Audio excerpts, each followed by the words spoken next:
अस्सलाम वालेकुम व्यूअर्स, मैं हूं एडवोकेट कमर अवान और आप देख रहे हैं मेरा यूट्यूब चैनल। व्यूअर्स, आज किसी भी लीगल बात के लिए आपके लिए वीडियो नहीं बना रहा, बल्कि एक बड़ा अहम नुक्ता है जो मेरे माइंड में पहले भी था।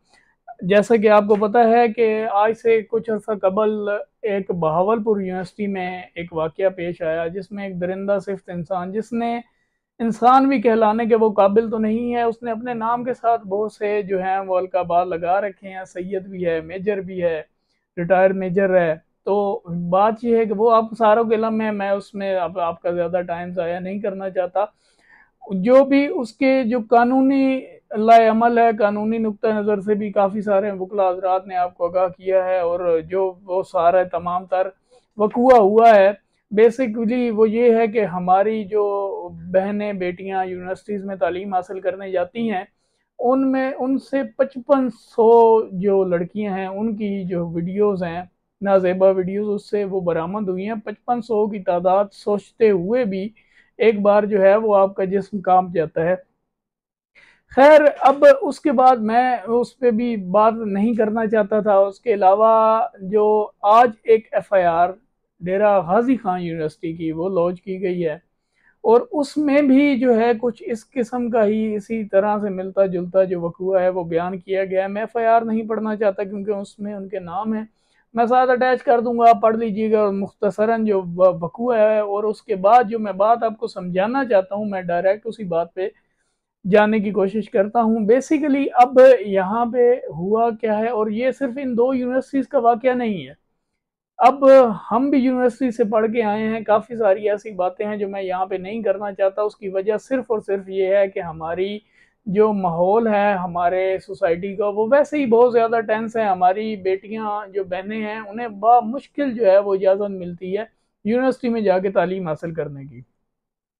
अब उन्होंने वहां पे, अब ये जो वकूआ जो आज एफआईआर लॉन्च हुई है वो ये हुई है कि इस जो लड़की की एक दोस्त थी, उसने निकाल करके कहा कि एक वहां पे डेरा गाजी खान में एक है हॉस्पिटल के साथ एक होटल है, वहां पे जो है वो पेपर्स की मार्किंग हो रही है। तो अगर तुम वहां पे आ जाओ तो हमारे पेपर जो हैं वो उनकी मार्किंग बस होने लगी है, और जो यहाँ पे मौजूद होंगी तो वहां पे यहाँ पे हम मिन्नत समाजत करके जो अपने नंबर्स हैं वो अच्छे लगवा लेंगे। वो लड़की खैर वहां पे चली गई। तो वहां पे जो डॉक्टर खालिद खटक साहब फिजिक्स डिपार्टमेंट के हेड थे, और उनके साथ डॉक्टर जफर वजीर साहब वहां पे मौजूद थे, और साथ ही उसकी वो दोस्त भी जिसने कॉल करके ये सारी स्टोरी उसे जो है वो बताई थी। अब बेसिकली इससे ये वाज़ह लग रहा है कि वो जो दोस्त जो कॉल करके उसे बुला रही थी, वो भी बड़े अरसे से इसी ही चीज़ का शिकार होती आ रही है। तो वहां बैठते ही अब ये मैं आपको एफआईआर सुना रहा हूँ, डॉक्टर जफर वजीर साहब जो हैं वो उठकर बाहर गए, बाहर जाके उन्होंने निम्को और कुछ कोल्ड ड्रिंक्स वो लेके आए। उसके बाद जो उसकी दोस्त थी लड़की की, वो और खालिद खटक साहब वहां से बाहर चले गए। तो जो बाकी उन्होंने कोल्ड ड्रिंक्स में कोई ना कोई जो नशा आवर चीज़ थी वो मिला के उस लड़की को पिला दी, और उनके साथ जो है वो बदकारी करते रहे। सुबह जब उसे होश आया तो वो वहां से भाग निकली। ये अब वाकया है एक मई के महीने का। मई से लेकर आज अगस्त तक 3 माह हो चुके हैं इस बात को, लेकिन उसने ना इसके खिलाफ कोई लीगल एक्शन लिया। बेसिकली मैं जो आपको चीज समझाना चाह रहा हूँ वो यही है, ना उस लड़की ने कोई लीगल एक्शन लिया। 3 माह वो मुसलसल इन दोनों जो प्रोफेसर हजरात हैं, डॉक्टर खालिद खटक और डॉक्टर जफर वजीर, इनसे वो ब्लैकमेल होती रही। अब अगस्त आज के दिन उन्होंने, जब इसने उन्होंने उसे ब्लैकमेल होना छोड़ दिया, ये बार बार मिलने की जिद करते रहे, डिनर पे जाने की जिद करते रहे, लेकिन उसने रिफ्यूज कर दिया। तो अब इसी लड़की की एक छोटी बहन जो है वो सेकंड सेमेस्टर की स्टूडेंट थी। तो ये जो प्रोफेसर हजरात है इन्होंने कहा कि अगर तुम हमारे साथ मिलोगी नहीं, हमें हमारे साथ डिनर नहीं करोगी, तो हम जो है वो तुम्हारी छोटी बहन जो है उसके लिए जो है वो हालात मुश्किल कर देंगे, और इससे इन सब चीज़ों को अब उसे फेस करना पड़ेगा।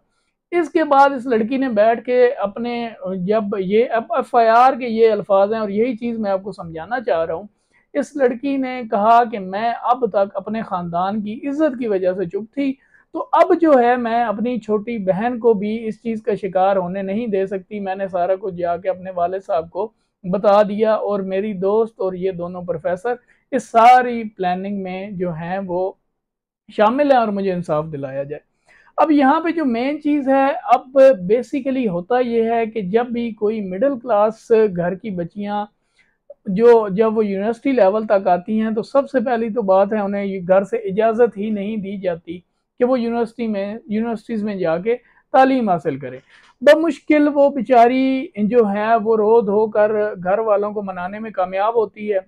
घर वाले के मनाने के बाद वो यूनिवर्सिटी में आके एडमिशन लेती है। अब यूनिवर्सिटी में आके एडमिशन लेने के बाद घर वालों ने उसे इतना कॉन्फिडेंस ही नहीं दिया होता कि वो कोई भी किसी किस्म का जो प्रॉब्लम है वो उसके साथ शेयर कर सके। अब इसके बारे में मेरे नंबर ऑफ एक्सपीरियंसेस हैं, मुझे नंबर ऑफ कॉल्स आती हैं, टेक्स्ट आते हैं। पहले यही चीज़ें पूछी जाती हैं कि मेरे कज़न का मसला है, मेरी दोस्त का मसला है। एट दी एंड जब उन्हें कुछ थोड़ा सा रिलीफ नज़र आता है तो तब वो बताती हैं कि ये हमारा मसला है। जब उन्हें गाइड किया जाता है कि आप किसी भी पुलिस स्टेशन में जाके अप्रोच करें, या एफआईए जो कि अभी रिसेंटली उन्होंने बड़ा बेहतरीन पोर्टल बनाया है कि आप ऑनलाइन भी अपनी जो कंप्लेंट है वो फाइल कर सकते हैं। उसके बाद किसी भी ट्रस्टवर्दी पर्सन जो आपकी फैमिली में से हो उसे आप साथ ले जाएं और आपकी जो कंप्लेन है उसे परस्यू कर दिया जाएगा।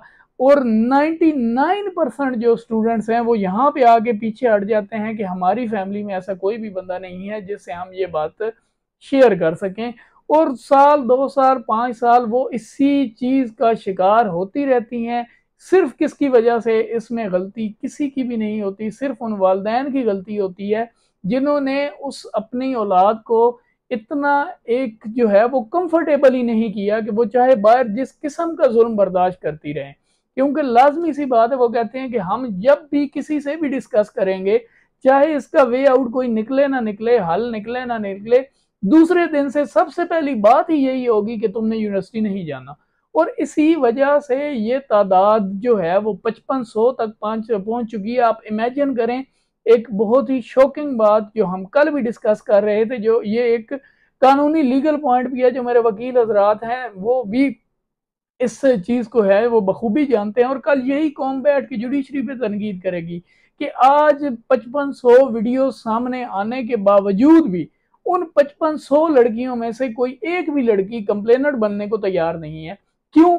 क्योंकि हमारे खानदान की बेइज्जती हो जाएगी अगर यही पहली, दूसरी, तीसरी, चौथी, पांचवी लड़की किसी ने भी ये सेटअप जो है वो कदम ले लिया होता, किसी के घर वालों ने उसे इतना कॉन्फिडेंस दिया होता, तो ये तादाद कभी भी 5500 तक ना पहुंचती। और यही लोग होते हैं, यही इदारों का नासूर होते हैं, और यही कमजोरियां, इनसे यही लोग फायदा उठाते हैं। तो बराए मेहरबानी अपनी जो औलाद जिसको आप इतना एतबार करके यूनिवर्सिटीज़ में भेज रहे होते हैं, उन्हें आप इतना कंफर्ट भी करें कि वो आपसे हर किस्म का मसला जो है वो शेयर कर सकें।